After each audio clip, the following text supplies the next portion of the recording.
नमस्कार दोस्तों। हरियाणा के वीकली करंट अफेयर की सीरीज चल रही है और इस सीरीज के अंदर आपको 7 दिन के साथ इम्पोर्टेंट क्वेश्चन बताए जाते हैं जो कि आने वाले एसएससी एग्ज़ाम के लिए बहुत इम्पोर्टेंट होंगे। और इन सभी क्वेश्चनों की जो महीने के अंदर जितने भी सारे क्वेश्चन होंगे उनकी लास्ट में एक मंथली वीडियो बना दी जाएगी जिसके अंदर आपको उन सभी क्वेश्चनों की पीडीएफ भी प्रोवाइड बिल्कुल फ्री में है वो करवा दी जाएगी। तो दोस्तों आने वाले एसएससी एग्ज़ाम के लिए क्वेश्चन आपके लिए बहुत इंपॉर्टेंट साबित होने वाले हैं और ज़्यादा टाइम न गंवाते हुए हम बढ़ते हैं क्वेश्चनों की तरफ। फर्स्ट क्वेश्चन हमारा, देश का पहला ग्रेन एटीएम है ये कहाँ स्थापित किया जाएगा? तो दोस्तों ये स्थापित किया जाएगा गुड़गांव के अंदर। अब ये ग्रेन एटीएम क्या है इसकी बात कर लेते हैं हम। तो जिस प्रकार से हम पैसे लेने के लिए एटीएम में जाते हैं तो उसी प्रकार से क्या होगा कि जैसे राशन आता है हर महीने का, तो राशन लेने के लिए अब राशन डिपो आपको मैनुअली ये नहीं देगा। उसके लिए क्या होगा, अब एटीएम मशीन के ज़रिए हम ये राशन हम निकाल सकते हैं। इस मशीन की क्षमता क्या है कि ये 7 मिनट में लगभग 70 किलो अनाज निकाल सकती है। अब जिस प्रकार से राशन जो आता है हमारा, गेहूँ आता है, चावल आता है और बाजरा जो अनाज बाकी और आते हैं, तो ये इस एटीएम मशीन के ज़रिए कंज्यूमर बायोमेट्रिक करके अपना अनाज है वो निकाल सकता है। तो इससे क्या होगा कि जो राशन डिपो होल्डर होता है वो बेईमानी नहीं कर पाएगा और इससे जो कालाबाजारी है वो भी कम होगी। तो बढ़ लेते हैं नेक्स्ट क्वेश्चन की तरफ।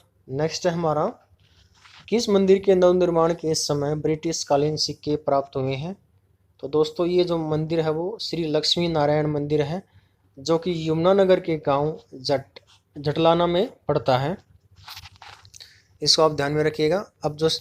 अब इस मंदिर का जो निर्माण है वो दोस्तों पहले ही किया जा चुका है 1890 में, लेकिन अब क्या हो रहा है कि इस मंदिर का नवनिर्माण दोबारा से इसको बनाया जा रहा है, मतलब इसका जीर्णोद्धार किया जा रहा है।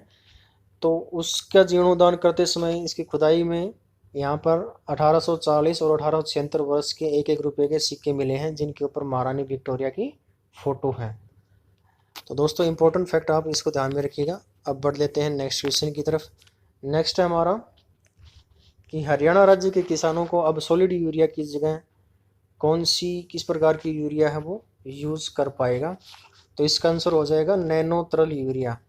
अब जैसे आप सभी जानते हैं कि जैसे हमारे राज्य में क्या होता है कि सॉलिड यूरिया का जो कट्टा होता है 50 केजी का, वो किसानों के द्वारा यूज़ किया जाता है, खेत में उसको ले जाया जाता है।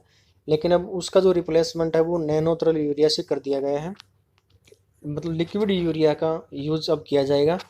अब इस यूरिया का जो डेवलपमेंट है वो इफ़को द्वारा किया गया है। अब इफ़को की यहाँ से बात कर लेते हैं। तो इफ़को की फुल फॉर्म बनती है यहाँ से Indian farmer and fertiliser cooperative limited, जिसकी स्थापना 3 नवंबर 1967 को की थी, जिसका हेडक्वार्टर दिल्ली में है। और दोस्तों बता दें कि हाल ही में करंट का ही क्वेश्चन है कि इसी इफ़को द्वारा जो नैनो तरल यूरिया का जो संयंत्र स्थापित किया गया है वो दक्षिण अमेरिका के देश अर्जेंटीना में स्थापित किया गया है। तो ये भी आपने साथ में याद रखना है। अब बढ़ लेते हैं नेक्स्ट क्वेश्चन की तरफ। नेक्स्ट हमारा, देश का पहला एरो म्यूजियम कहाँ बनेगा? तो दोस्तों इसका भी आंसर हो जाएगा गुड़गांव के अंदर ही बनाएगा।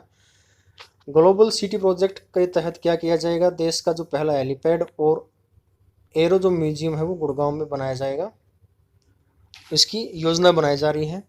अब एरो म्यूजियम की हम बात करते हैं तो एयर से संबंधित मतलब नागरिक उड्डयन मंत्रालय से संबंधित हम बात करेंगे। तो नागरिक उड्डयन मंत्रालय का जो नया मंत्री अभी मोदी के मंत्रिमंडल में फेरबदल किया गया है, तो उसके वो मंत्री बने हैं ज्योतिरादित्य सिंधिया। अब हरियाणा में अगर बात करते हैं तो नागरिक उड्डयन मंत्रालय है वो दुष्यंत चौटाला के पास है। नेक्स्ट है हमारा, खोल की पहाड़ियाँ कहाँ अवस्थित हैं?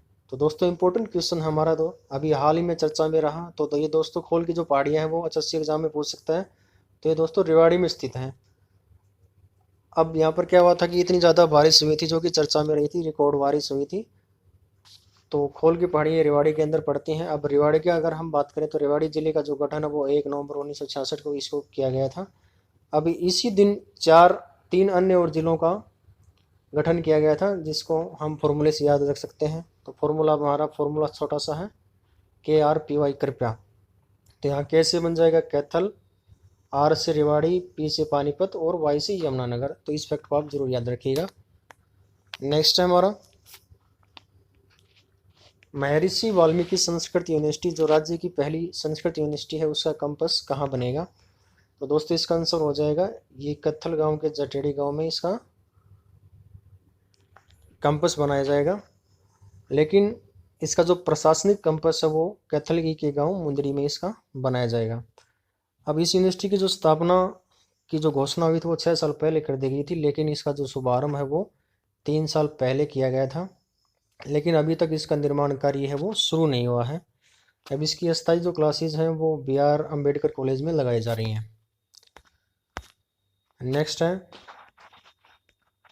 प्रदेश का पहला राष्ट्रीय रोग नियंत्रण केंद्र कहाँ स्थापित किया जाएगा? तो दोस्तों इसका आंसर हो जाएगा अम्बाड़ा कंड के पास एक गांव है नांगल गांव में, इसका वहाँ पर बनाया जाएगा इसको। अब राष्ट्रीय रोग नियंत्रण केंद्र NCDC मतलब national centre for disease control, इसके तहत ये बनाया जाएगा। अब इसकी जो स्थापना है वो 1916 में की गई थी, जिसका हेडक्वार्टर दिल्ली के अंदर है। अब ये जो NCDC है इसका जो ये स्वास्थ्य और परिवार कल्याण मंत्रालय के अधीन आता है। अब स्वास्थ्य और परिवार कल्याण मंत्रालय देश में है जो मनसुख मंडाविया के पास है, जो हाल ही में भी चेंज किया गया है, और राज्य के अंदर ये अनिल विज के पास है। तो आज की सीरीज में दोस्तों इतना ही। Thank you very much.